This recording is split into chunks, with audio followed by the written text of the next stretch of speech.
Hi everyone, my name's Taylor and I work for the Greenville Symphony Orchestra, and we can't wait to see you downtown Greenville to come see the Peace Center in a couple of weeks for the children's concert. Now if you've never been to the Peace Center before, that's okay. How about I show you a little bit about it? So this is the outside of the Peace Center. Now let's head on inside so you can see what the inside of the concert hall looks like. Did you know that the Greenville Symphony Orchestra was the first group to ever perform there in 1990? Check out all those seats. Can you imagine all of you guys and your friends there to hear the Greenville Symphony? There's 2,115 seats there. Isn't that crazy? You all will be there so soon. Now, let's look and see on the stage. This is the Greenville Symphony Orchestra on the stage. Check out all those musicians. To think we have to have all those people on the stage to make those huge sounds, and we can't wait for you guys to hear them.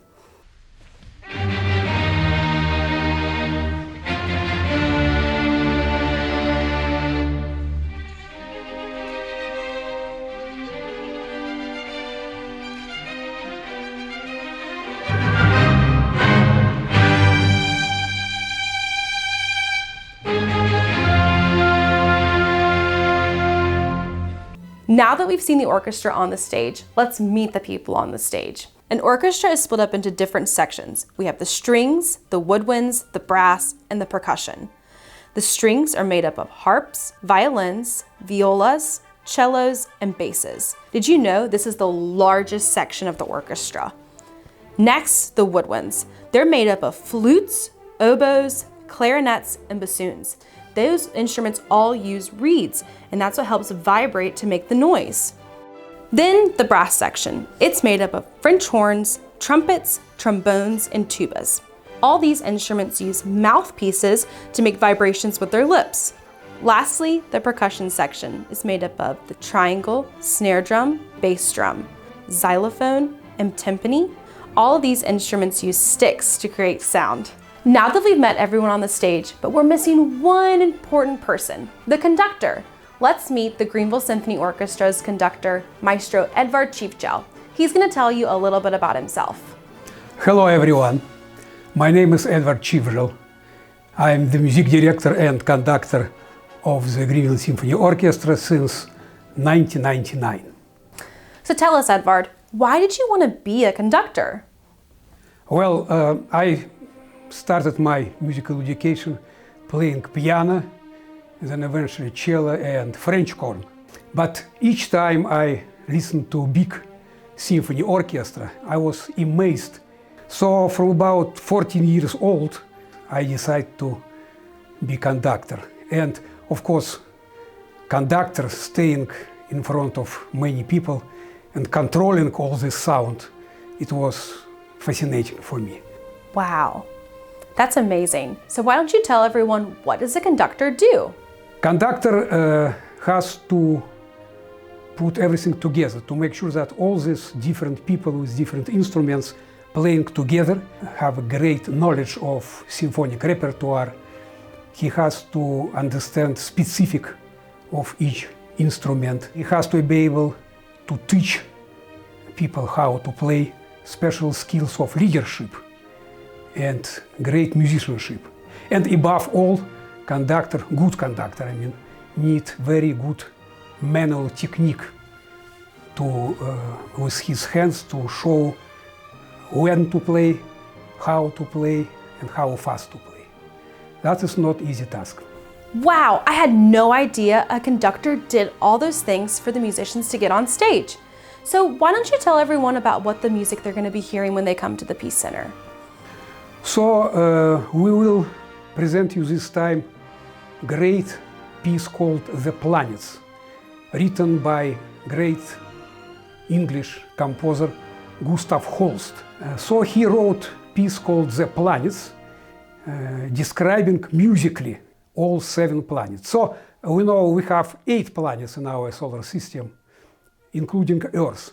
But Gustav Holst didn't describe Earth, only 7 others.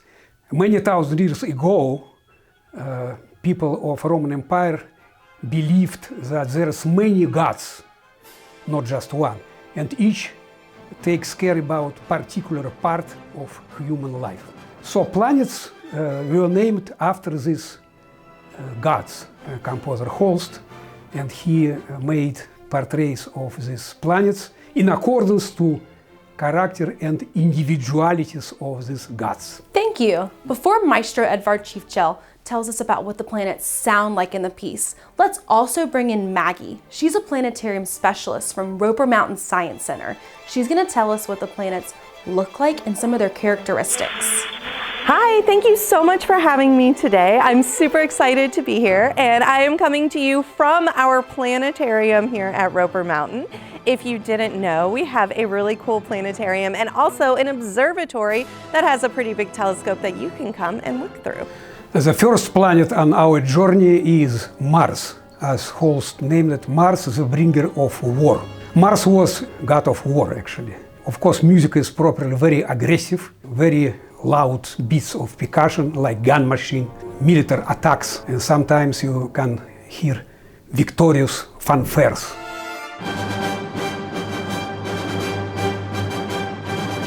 Mars, the bringer of war. If you ever see a picture of Mars or if you look at it through a telescope, Mars looks red. And so a long time ago, people actually thought that Mars was red because the gods were angry. We know now that the reason that Mars is red is because there is what we call iron oxide or rust on the surface, which gives it that red tint.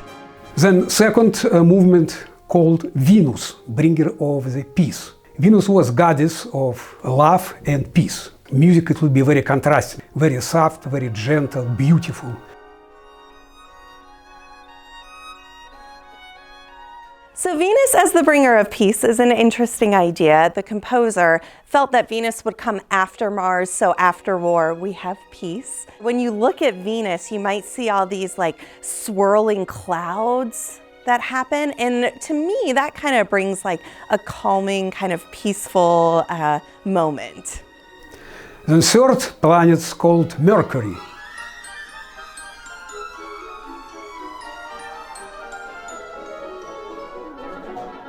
This god was very fast and quick. He was a messenger. Properly, music is extremely fast. You can hear flying passages. By the way, orbit of Mercury also shortest around planet. So, a long time ago, people thought that the movement of the planets were very erratic and kind of crazy, and so Mercury could like bring messages from one planet to the other. Fourth movement, Saturn.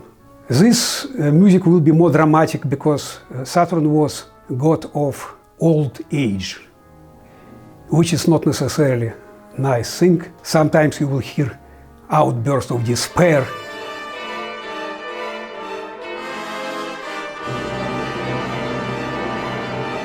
Saturn was considered to be the god of time. So maybe we're thinking about, time passing along. As an astronomer, though, it's a little interesting because Saturn is no older than any of our other planets.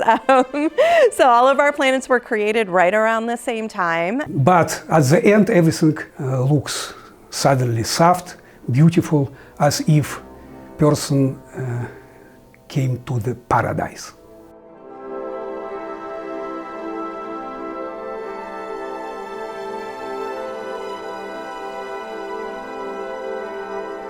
Movement 5 is named Uranus. Uranus, the magician. Uranus was very mindful god of sky, also very capable of some kind of tricks. That's why Holst decided to compose music with tricky turns, some kind of surprises.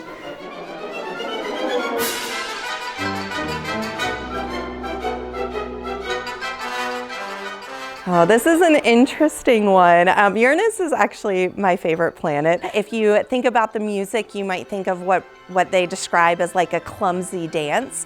And so the interesting thing about Uranus is that while all of the planets, if you think about them rotating, they kind of rotate like this, Uranus actually rotates on its side. You will hear march similar to circus parade of magicians.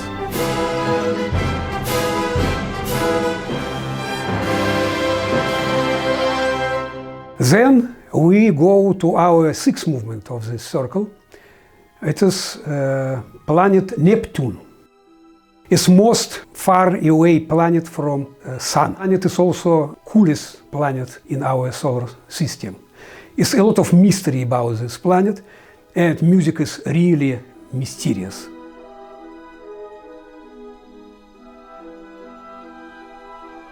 When you look at the colors of the planets, Neptune appears blue to us. And for me, when I think of like a mystical, maybe setting, maybe in the woods, you definitely think about all that blue. And at the end, you will be surprised by invisible chorus. It's like voice of faraway galactics.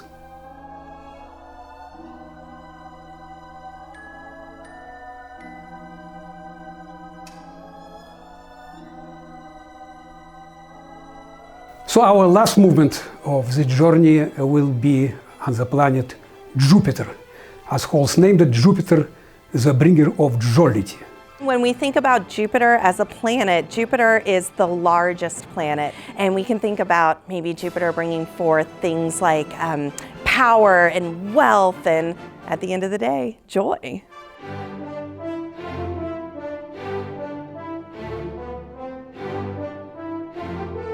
In the middle sections, you will hear very majestic melody, which became very unofficial anthem of England.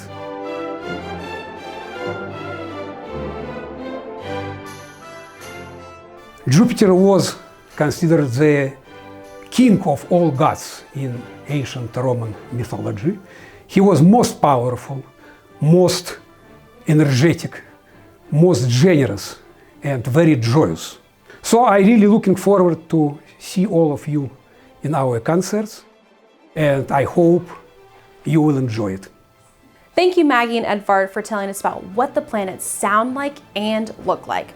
Lastly, before we go, let's hear from a musician, Rick. He's going to tell you guys all about why he wanted to become a musician and how music has inspired him throughout his life. I first started playing with the symphony in 1972 and 1973 season. I was in the 10th grade. It was a long time ago.